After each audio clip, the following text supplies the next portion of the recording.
जीवनम अर्चनम बंधनम दास्यम सख्य आत्मनिवेदनम। नवधा भक्ति बता दी। रामायण की नवधा भक्ति और भागवत की नवधा भक्ति में अंतर है। अब जब राम की कथा कभी होगी तब तुम्हें रामायण की भक्ति बताएंगे। अच्छा, जिसकी जो कथा होगी सुनाएंगे तो हम तुमको वही। और वैसे भी आप सबको बता दे, कोई एक दिन कथा हो भी नहीं पाई, है कि नहीं। अब इसके बीच कोई कह दे कि नहीं महाराज थोड़ा राम कथा भी सुनाओ, और कोई यहाँ तो सब मारते वाले हैं, कोई क्या। अब कोई आके कहे नहीं थोड़ी महाभारत सुनाओ, तो महाराज इनमें समय भी लगता है। एक दिन जो कथा नहीं हुई हमको वो भी पूरी करके। वैसे कथा के मध्य चतुर्थ दिवस जो है वो भगवान का जन्मोत्सव मनाया जाता है, लेकिन अपनी एक दिन नहीं हो पाई, इसीलिए आज जो 5वां दिन है अपना आज जन्मोत्सव मनाया जाएगा। अब सोचो इसके बीच में तुम्हें चुटकुला भी सुनाए, कहानी भी सुनाए, महाभारत भी सुनाए, रामायण भी सुनाए, तो फिर भागवत तुम्हें हम कब सुनाएंगे, यही सुनाते रह जाएंगे। तो कहने का तात्पर्य जो कथा है महाराज हम तुमको वही सुना पाएंगे। इसका मतलब ये ना समझना कि और नहीं पता है, ना मानो तो भैया टेस्ट ले लो और क्या बताएं, हम तो तुम्हारे सबके बालक हैं। ऐसे किसी को ऐसा डाउट हो कि नहीं ये राम कथा इसलिए नहीं सुना रहे क्योंकि उनको पता नहीं, तो पहली बात तो यूट्यूब पर वीडियो पड़ी है तुम्हें पता ही। और मान लो लोग कहने यूट्यूब पर तो एडिटिंग हो सकती है, तो तुम आओ कमरे में बैठ के हमसे सुन लो। अब कथा के मध्य तो तुम्हें हम कथा ही सुना पाएंगे, इधर उधर की बातें कैसे बता पाएंगे। तो नवधा भक्ति बताई का महाराज, श्रवणम भगवान की कथा को सुनना ही भगवान की भक्ति, कीर्तनम भगवान की कथा में कीर्तन करना ही भगवान की भक्ति है, वंदनम भगवान की वंदना करना ही भगवान की भक्ति है, दास्यम भगवान के प्रति दासत्व का भाव रखना ही भगवान की भक्ति है, सख्य भगवान को अपना मित्र समझना ही भगवान की भक्ति है, आत्मनिवेदनम भगवान को आत्मा से चाहना ही भगवान की भक्ति है। अच्छा, जैसे ये नवधा भक्ति बताई तो आज प्रहलाद को उठा करके हिरण्याकश्यपु ने अपनी गोद से फेंक दिया, कहा ये हमारा बालक नहीं हो सकता। शंडामर्ग जी तुरंत ही उस बालक को लेकर के पुनः अपने आश्रम में आए और विविध प्रकार से डांटा फटकार लगाई कि बताओ अपने पिता को ये जितनी सारी बातें तुम कहां से पता करके आते हो, बताओ हम तो तुम्हें कुछ सिखाते ही नहीं, न जाने सीखते कहां से हो। समझा बुझा करके आज शंडामर्ग जी बाजार चले गए सामग्री इत्यादि लेने के लिए। अब तो आश्रम में प्रहलाद जी हैं, तो प्रहलाद जी से साथ के बालकों ने पूछा कि बताओ रहता तो हमारे साथ है, पढ़ता तो हमारे साथ, लिखता हमारे साथ, खेलता हमारे साथ, और ये जो भगवान की भक्ति करने की क्रिया है ये तेरे अंदर कहां से आ गई भाई, ये नई चीजें तुम सीख कब रहे हो जब रहते तो हमारे साथ है। और क्या बताएं प्रहलाद, हमारा भी मन करता है कि हम भी तुम्हारे साथ भगवान की भक्ति करें, लेकिन क्या करें, तुम्हारे तो पिताजी हैं हिरण्याकश्यपु जी, तुम्हें तो छोड़ देंगे, लेकिन अगर पता चलेगा कि हमने भगवान का नाम लिया है तो हमारा सर धड़ से अलग कर दिया जाएगा।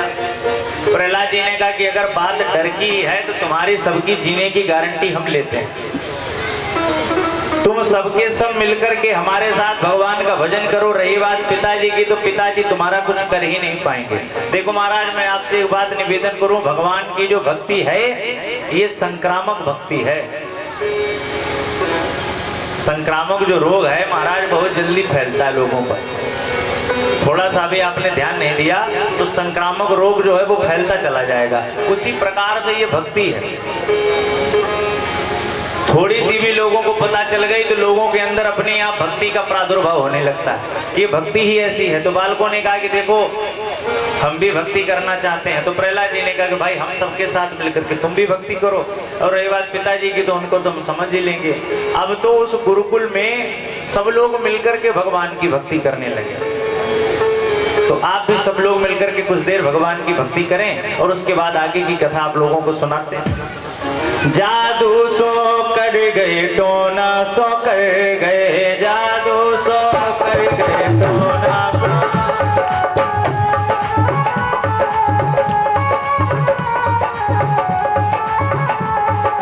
जादू सो कर गए टोना सो कर गए, मेरे बाके बिहारी के नैना सखी जादू सो कर गए।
हुए तुम्हें हिरण्याकश्यपु से डरने की आवश्यकता नहीं है।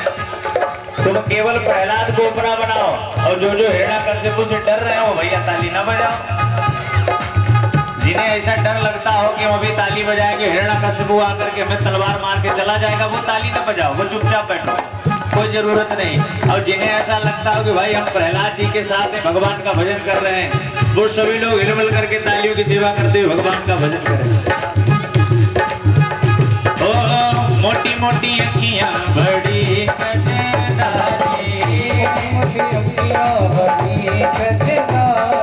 मोटी मोटी अखियां बड़ी कजरारी, मोटी अखियां बड़ी कजरारी, जादू करे सुबह के बिहारी, जादू करे सुबह के बिहारी, जादू करे सुबह के बिहारी, जादू करे सुबह के बिहारी, वो चलाए रहे हो तिरछे नैना सगे कछु, जादू कर गरी मेरे माँ के बिहारी नैना सगे कछु, जादू कर गरी।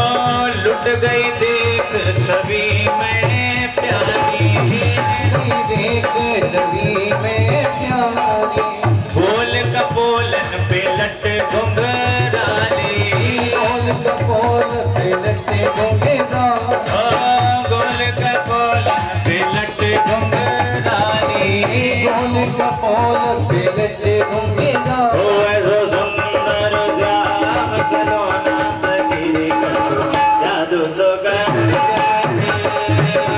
मेरे भाग्य बिहारी नैना सखी कछु, जादू सो कर गयो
इधर पाठशाला के अंदर भजन चल ही रहा था, तब तक हिरण्याकश्यपु आ गया।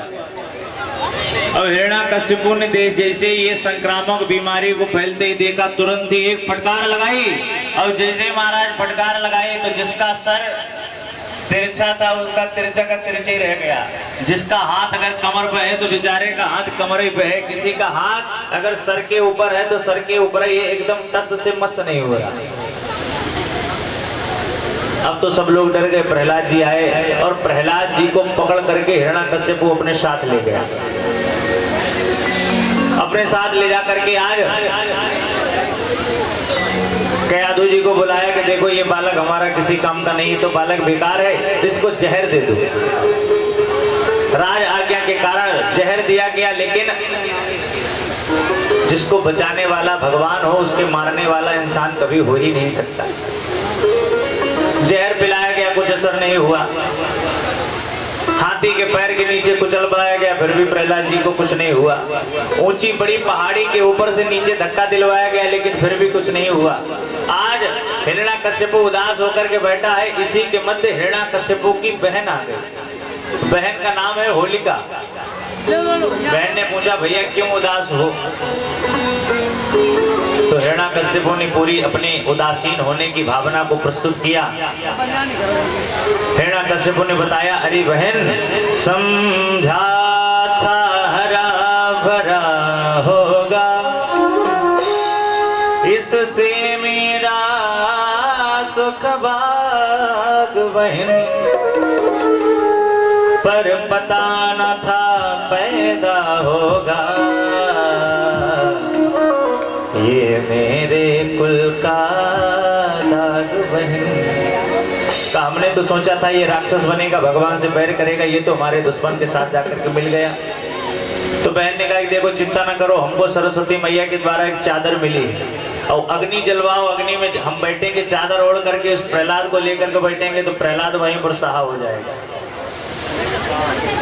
अग्नि जलाई गई, चादर ओढ़ करके होलिका जी बैठी, लेकिन भगवान की कृपा ऐसी जो चादर होलिका जी ओढ़ करके बैठी थी वो प्रहलाद जी के चारों तरफ लिपट गई और होलिका जी वहीं पर जल करके भस्म हो गई।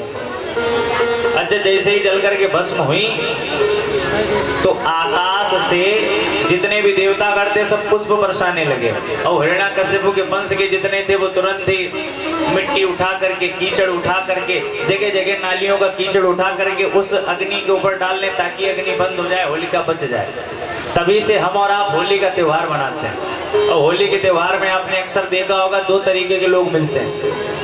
एक तो ऐसे जो अबीर गुलाल के द्वारा बढ़िया फूल की होली खेलते हों, और दूसरे देखना नाली के कीचड़ उठा उठा करके आपस में होली खेलते हैं।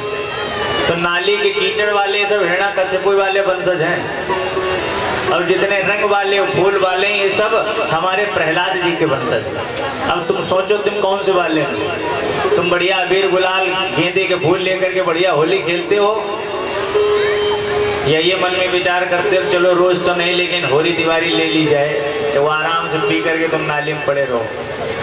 तो सोचो तुम कौन से वाले हो? है परीक्षित जी ने तो प्रहलाद जी वाले हो, हिरण्याकश्यप वाले हो? कोई वाले ना है, प्रहलाद वाले बने। होलिका का दहन हुआ, इसके पश्चात एक बहुत ही विशाल काय खंभ बनवाया और उसमें बढ़िया सा तीव्र गति से अग्नि को प्रज्वलित करवाया। और अग्नि जब जली तो प्रहलाद की तरफ तलवार निकाल करके आज हिरण्याकश्यप ने कहा कि तू बड़ा अपने भगवान का नाम लेता है, आज तो मुझे ये बता कि तेरा जो भगवान है वो आखिर है कहाँ? हिरण्याकश्यप ने कहा जीवन का जाम समाप्त हुआ, बदला अब धुन का जाम कहाँ? ओ राम नाम के दीवाने, बदला अब तेरा राम कहाँ? हिरण्याकश्यप ने कहा कि आज इस खम्भे में बांध करके तेरा जो सर है वो धड़ से अलग कर दूंगा, अगर तेरा राम है तो मुझको बुला करके दिखा।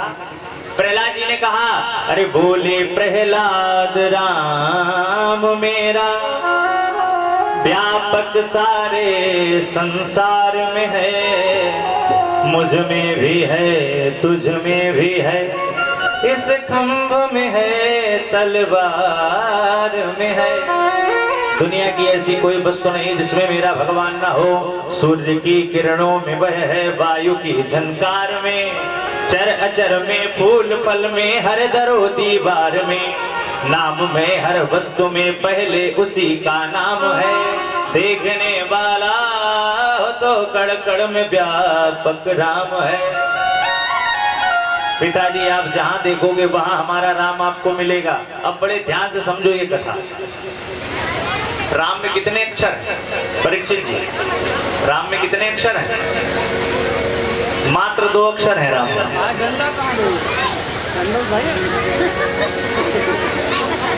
जब तक देखो जो गिनती गिनी जाती है वो व्यंजनों की गिनती होती है, स्वर की कोई गिनती नहीं होती। स्वर तो व्यंजन के साथ जोड़ करके बताए जाते हैं।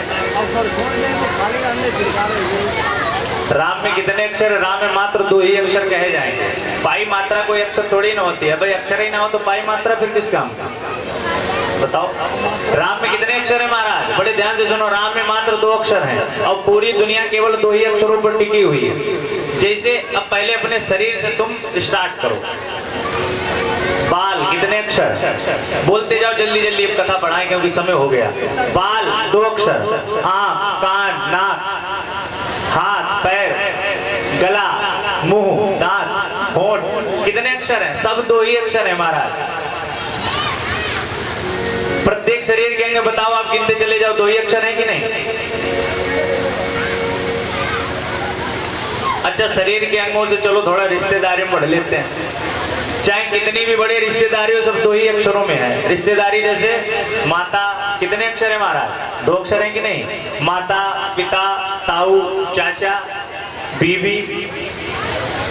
और आप आगे बढ़ते चले जाओ, ताऊ, ताई, नाना, नानी, बुआ, दादी, फूफा, भैया, ये कितने अक्षर है? सब में 2 ही अक्षर है कि नहीं? अच्छा, ऐसे एक जगह कथा सुना रहे थे, हमने कहा देखो शरीर के अंगों में भी 2 ही अक्षर, रिश्तेदारी में भी 2 ही अक्षर। तो कुछ होशियार लोग खड़े हुए, अपने यहाँ भी 2-4 होशियार हैं। अब उन्होंने क्या कहा? उन्होंने कहा देखो महाराज, ससुर में तो 3 अक्षर होते हैं, तुमने तो कहा रिश्तेदारी में केवल 2 ही अक्षर होते हैं। अब ससुर में 3 अक्षर है कि नहीं? अब उन्हें लगा पंडित जी को ये अब फांस देंगी, अब ये कुछ होने वाला नहीं, क्योंकि अब तो पंडित जी की बात जो है वो गलत हो जाएगी। और पंडित जी भाई पूरी तैयारी के साथ आए, ऐसे थोड़ी गलत हो जाएगी। रामायण में गोस्वामी तुलसीदास जी ने एक सूक्ति लिखी, पता क्या है?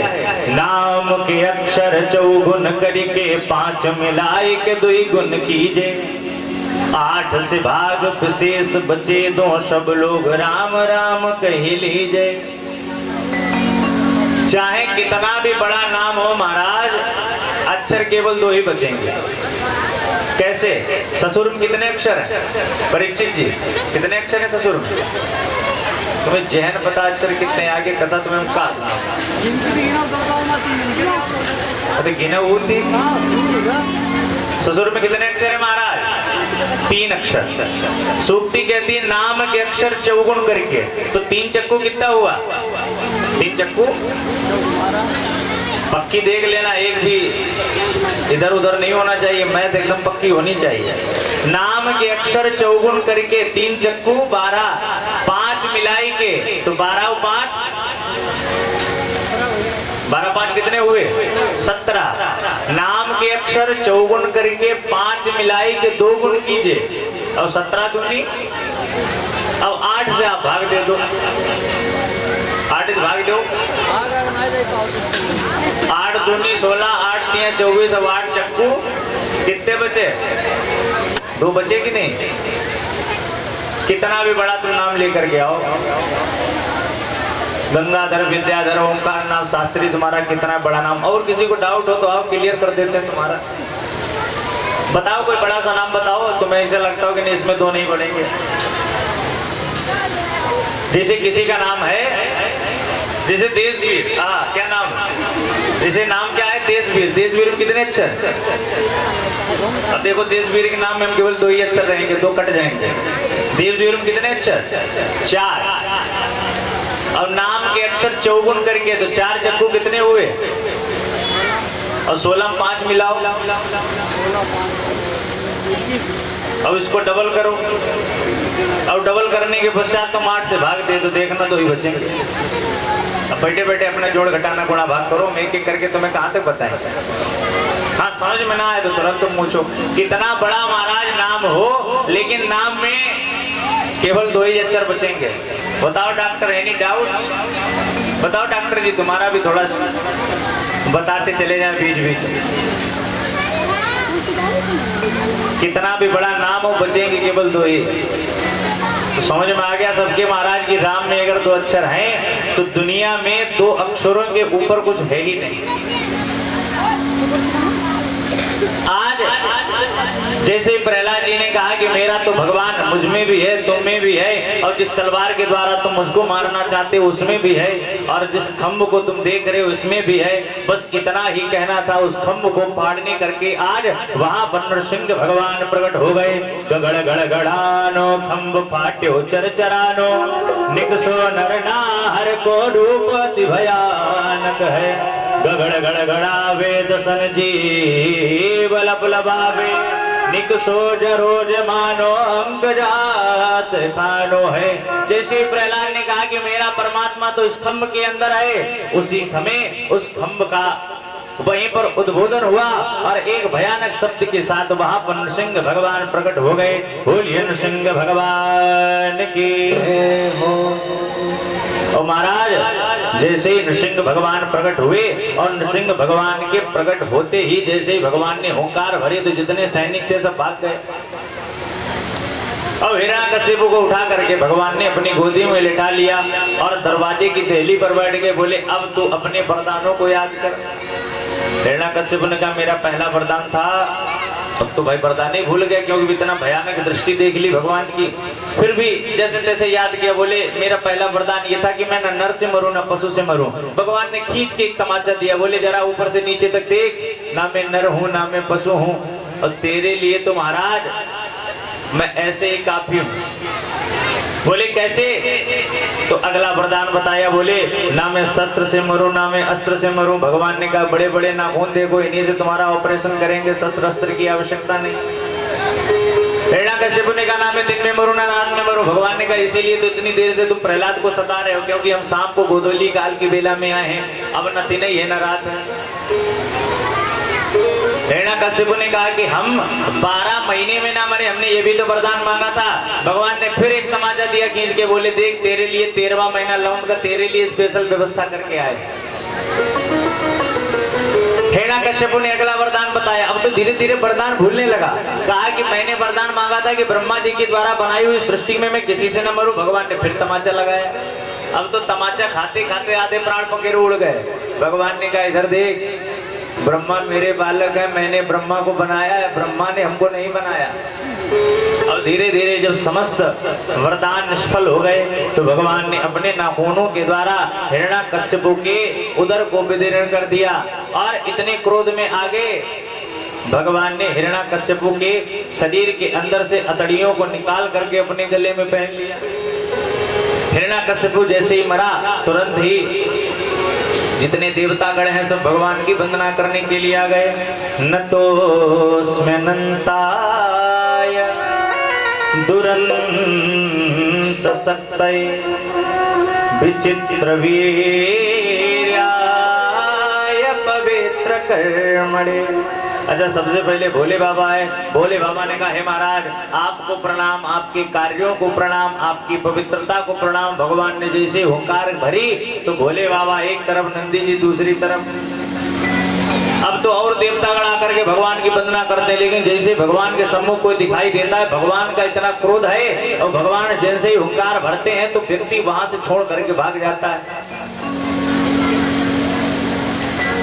तो नारद जी ने कहा कि देखो पति चाहे कितने भी गुस्से में हो लेकिन पत्नी उनको मना ही लेती है। तो सब लोग लक्ष्मी जी के पास गए और लक्ष्मी जी बढ़िया तैयार होकर के हाथ में स्वर्ण थाली लेकर के भगवान की आरती करने के लिए आई। और जैसे ही नीचे से लेकर के आरती भगवान के मुख पर की और भगवान ने जैसे ही हुंकार लगाई तुरंत ही थाली छोड़ करके वहां से भाग गई। क्योंकि लक्ष्मी जी ने अभी तक पता क्या देखा था?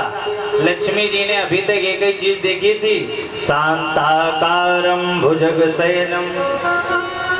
आज वो शांताकार विचित्र आकार के बने हुए बैठे हैं।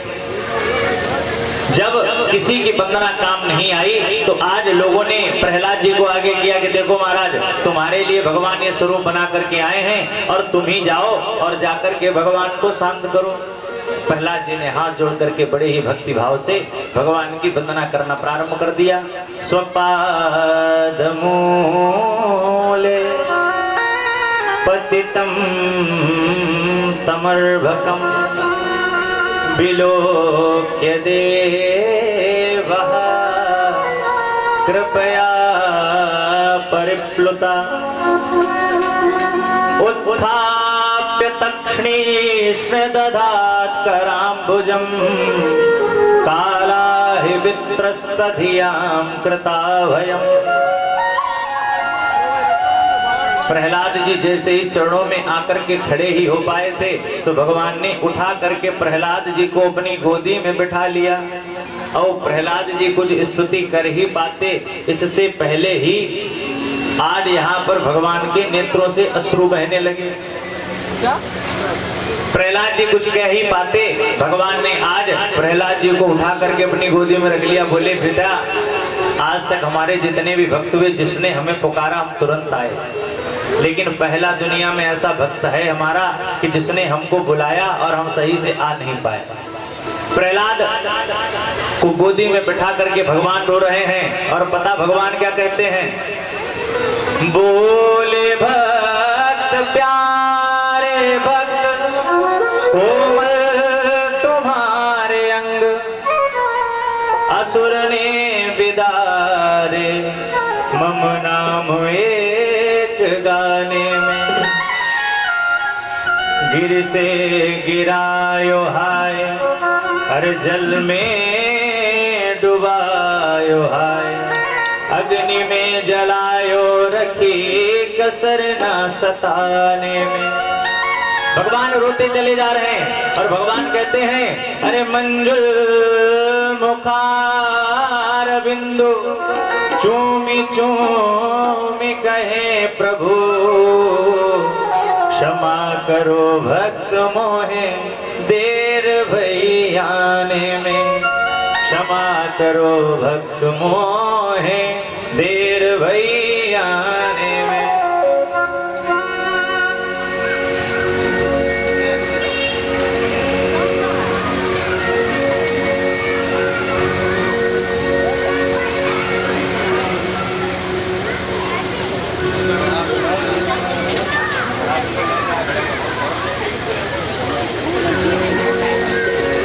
तुम्हारे यहाँ ताली वाली नहीं बजा जाती ना? आते नहीं बजाइए होगा, भजन में तो बजती नहीं।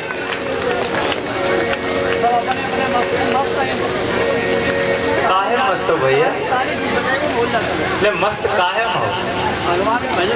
अच्छा भजन में भी था बढ़िया। फिर कोई बात नहीं, तुम ताली ना बजाओ, तुम मस्त ही रहो। आज बार बार भगवान रो रहे हैं, भगवान कह रहे हैं कि बताओ दुनिया में पहला ऐसा भक्त है जिसको बचाने में मैंने इतनी देर कर दी। आज प्रहलाद ने भगवान की स्तुति करना प्रारंभ कर दिया। ब्रह्मा दया सुरगणा मुनयोथ सिद्धा, सत्वैकता नमतयो वचसां प्रवाहे, नाराधितुं पुरुगणैरधुना पिप्रुः, किम तोष्टुमर्हति समे हरिरोग्र जाते। अब प्रहलाद जी की देखो स्तुति कितनी बढ़िया। प्रहलाद जी कहते हैं, महाराज ब्रह्मा दया सुरगणा मुनयोत सिद्धा, इतनी तो कृपा तुमने कभी अपने बेटे ब्रह्मा पर नहीं की। ब्रह्मा जी को बनाया तो तुमने जरूर, लेकिन बताओ क्या कभी ब्रह्मा जी को अपनी गोदी में बैठा करके इतने अच्छे से बात की? अरे भोले बाबा भी तो तुम्हारे भक्त हैं, बताओ भोले बाबा को कभी गोदी में बैठा करके अच्छे से बात किए? लेकिन ये हमारा सौभाग्य, बताओ राक्षस कुल में पैदा होने के पश्चात भी आप इतना विविधवत प्रकार से मेरे लिए एक नया स्वरूप बना करके आए, और मुझको अभय मुद्रा का जो दान है वो आपने दिया। विविध प्रकार से प्रहलाद ने भगवान की वंदना की। भगवान ने कहा कुछ मांग लो। प्रहलाद जी ने कहा नहीं, हमको कुछ नहीं आपसे मांगना, अगर कुछ देना ही है तो हमारे ये जो पिता आपके हाथों के द्वारा मृत्यु गति को प्राप्त हुए हैं, इनकी मोक्ष पद की प्राप्ति। इसके पश्चात पूरे एक मनवंतर तक प्रहलाद जी ने इस धरातल पर राज्य किया, और इसके पश्चात भगवान के पार्षदों के द्वारा भगवान के परम धाम को गए।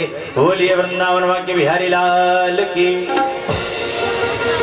इन्हीं प्रहलाद के वंश में बैरोचन, दैत्यराज, बलि इत्यादि विभिन्न प्रकार के राजा हुए, जिनकी कथा आप सभी लोग रात्रि में सुने। रात्रि में भगवान श्री कृष्ण के अवतरण की कथा आप लोगों को सुनाई जाएगी, और साथ ही साथ दिव्य भव्य झांकियां भी आप लोगों को दिखाई जाएंगी। वैसे तो झांकी एक दो दिन पहले ही आ जाती है, लेकिन आप सब जानते हैं कि कुछ व्यवस्थाएं हम लोगों की बिगड़ गई, इसीलिए थोड़ा अपने का थोड़ा लेट आप लोग आओ तो ज़्यादा सही रहेगा, वरना शुरुआत से हम लोगों को बुक किए थे। तो आज रात्रि में भगवान कृष्ण के जन्म की झांकी आपको दिखाई जाएंगी, बढ़िया दिव्य बधाइयाँ गाई जाएंगी। तो सभी लोग बढ़िया बढ़िया देखो पीले वस्त्र पहन करके आना, जिनके पास ना हो वो परीक्षित के यहाँ से लेके जाओ, समझे? लेकिन सब लोग पीला वस्त्र अवश्य पहन करके आओ। देखो पीला वस्त्र, पता पीले वस्त्र की महानता क्यों है?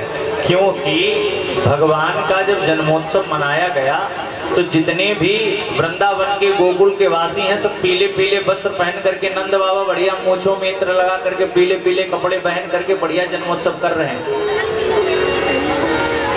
तो आप भी पीले बन करके आओ, क्योंकि महाराज जब सभी लोग एकदम वृंदावन वाले बन करके आएंगे तो कथा भी फिर वृंदावन की तरह होगी। और जब यहाँ गांव के लोगों की तरह तुम आ जाओगे लाल गुलाबी हरे नीले पीले वस्त्र पहन करके, तो फिर वैसी कथा हो। तो आज रात्रि में देखिए भैया कितने लोग पीले पहन के आते हैं, ठीक देख रहे हैं ना, कितने काले लोग सब पीले होके आना रात में। जितने काले नीले हरे गुलाबी हैं सब पीले कपड़े वस्त्र पहन करके आओ। रात्रि में बड़े दिव्य भव्य तरीके से, अभी देखना 1 घंटे के बाद पूरा पंडाल सजाया जाएगा और हमारे परीक्षित जी ने बढ़िया दिव्य भव्य भव्य बधाई की तैयारियां की। खूब भोग प्रसाद आप लोगों को लुटाया जाएगा। तो सभी लोग ज्यादा से ज्यादा संख्या में आए और आकर के भगवान की कथा सुने और झांकियों को देखें, अपने आप को कृतार्थ करें। परीक्षित जी तुम आरती की तैयारी करो, काहे तुम हो जाते हो लेट। तो आइए सभी लोग 2 बार भगवान नाम संकीर्तन करेंगे और उसके पश्चात में भगवान की दिव्य आरती। हो तुमने आंगन नहीं बुहारा, हो तुमने आंगन नहीं बुहारा। सब लोग देखो भाई तालियों की सेवा करते हुए भजन गाया करो। जब आपके मन के अंदर मैल भरा होगा, काम क्रोध मोह लोभ मत्स्य मत्सर ईर्ष्या भरी होगी, तब भगवान आने वाले नहीं। लेकिन जब अंदर का पाप सब धुल जाएगा तो परमात्मा अपने आप आ जाएंगे। तो तुमने आंगन नहीं बुहारा, कैसे आएंगे भगवान, कैसे आएंगे भगवान।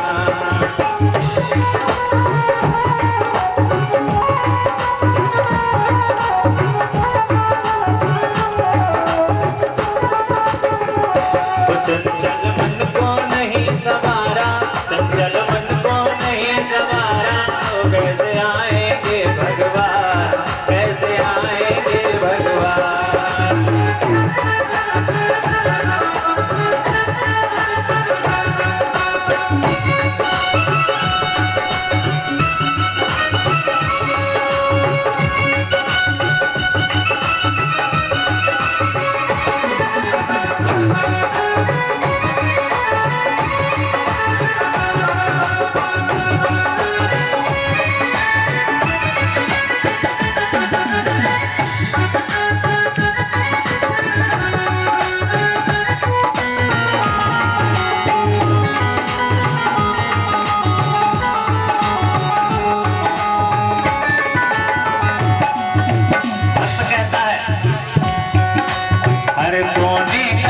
कसाई की लगी हुई है मेरी,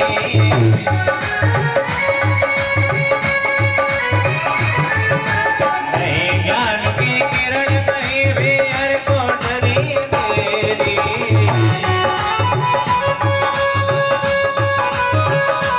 आंगन चौका नाए बुहारा, आंगन चौका नाए बुहारा, कैसे आएंगे भगवान, कैसे आएंगे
साथ खड़े हो जाए आरती और प्रसाद।